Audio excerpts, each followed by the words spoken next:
Violence has escalated again in Syria, with activists saying at least 13 people have been killed by security forces. Campaigners say thousands of disabled people will lose money if the government goes ahead with plans to change the disability living allowance. I've got severe Crohn's disease, I've had 7 major operations, a stroke, I've had heart surgery, and I've just found out that I don't qualify now. And Whitney Houston will be laid to rest later after yesterday's emotional funeral service. Perhaps my time seemed all too brief.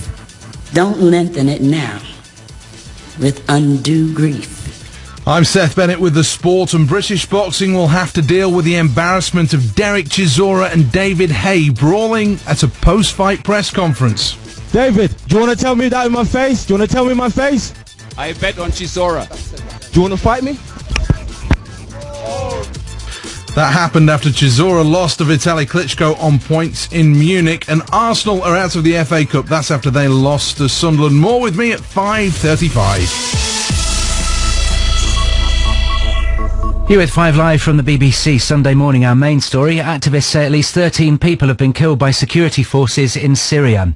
It includes at least one mourner who was shot dead at a funeral on the outskirts of the capital Damascus. The Chinese deputy foreign minister has had talks in the city with President Assad and is calling for a political solution to end the 11 months of violence. Rania Kaifa is an activist originally from Damascus. She left Syria last May and joins us now from Dallas in Texas, where she's working as an activist. Thanks for joining us this morning. What's the latest that you know that's going on there? Yes, hi, good morning. The latest news is that today the first of its kind protests went out in Mezze, which is a town that has a lot of embassies. Basically, we have about 30,000 people that have gone in the streets. Those are civilians. It started as a protest for a martyr. They were trying to walk in the funeral, and then naturally the people just exponentially grew together. As the protesters were going on in the streets, the Syrian or the Assad regime started shooting at civilians, particularly females. We also had several other points of protests in Damascus, in Kafr Souseh in particular. The situation in all of Syria is completely dire right now. Some of the cities have completely turned into a ghost city because of a barbaric campaign that is being launched on them. Homs is in a dire situation.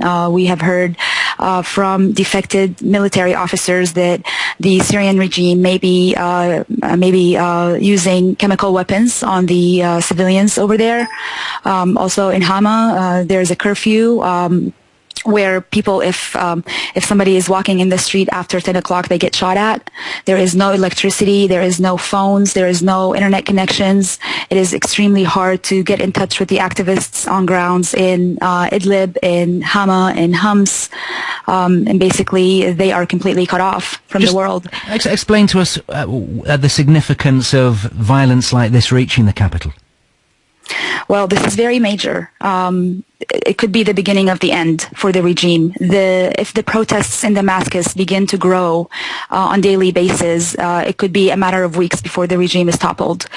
Basically, because we have so many embassies and diplomats and international companies that are residing in Damascus, the regime will probably be weary of shooting at civilians as much as they were in these different cities.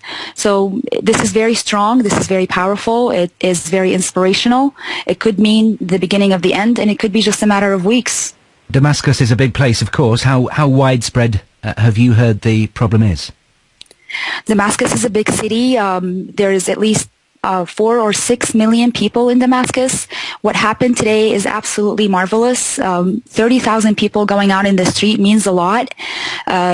It's probably something that is scaring the regime, simply because there's no way they can oppress that many people in Damascus. There's no way they can oppress it without the international media knowing about it. So this is something great. We're looking forward to more protests from Damascus. And you mentioned there that you reckon women are the victims more so than men. Yes, Nathan. I actually am looking at a YouTube video right now that was just sent to me of females that were being shot at in Mezze today. Now, the Chinese envoy currently in Damascus, as I mentioned there, what effect has that had, do you think? For the activists, for the people that want freedom, for the people that want their dignity back, it means nothing. For the regime, it could be more negotiations, a prolonged time for them to continue. Russia and China, Nathan, have publicly voted against any kind of resolution to stop the Syrian regime from killing their people. So this is something that has nothing to do with us. It has to do with the Assad regime. Basically, friends are visiting each other for us. That's what it means for us. Right. And it means... Do you think it's a show? I mean, it clearly is a show of support then, isn't it? Yes, it could be. It could be. But not, Nathan, nothing is going to stop the Syrian people anymore. The wall of fear has fallen, and Damascus was a great sign of that today. Rania, thank you very much indeed for joining us. Rania Kaifa, an activist originally from Damascus, now in Dallas in Texas. It's 5 Live. You're with Morning Reports.